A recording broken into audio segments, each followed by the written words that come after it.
Sanyo LCD TV ito mga idol. Convert natin ito sa Samsung Smart TV na board. Ito mga idol, basag na yung kanyang screen ito mga idol. Kaya goods pa naman yung kanyang mainboard. Lipat natin doon mga idol sa Sanyo LCD TV na 24 inch. Palitan natin ito mga idol, yung kanyang backlight sa loob kasi iba yung kanyang backlight ng Sanyo. Lagyan natin ng LED strip.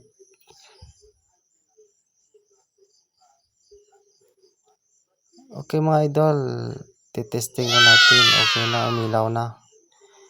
Nakabit ko na yung kanyang screen mga idol, pero may problema sa kanyang supply. 5 volts na pala yung supply nito mga idol, kaya nag-step down muna tayo ng panel BCC niya. Okay mga idol, service muna natin para hindi mag-discoloration yung kanyang picture niya kasi parang malabo yung picture niya mga idol. Punta lang tayo sa service mode at lipat natin yung kanyang LVDS format.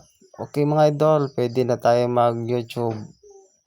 Tuwang-tuwa na yung anak ko mga idol, may YouTube na yung TV namin. Thanks for watching.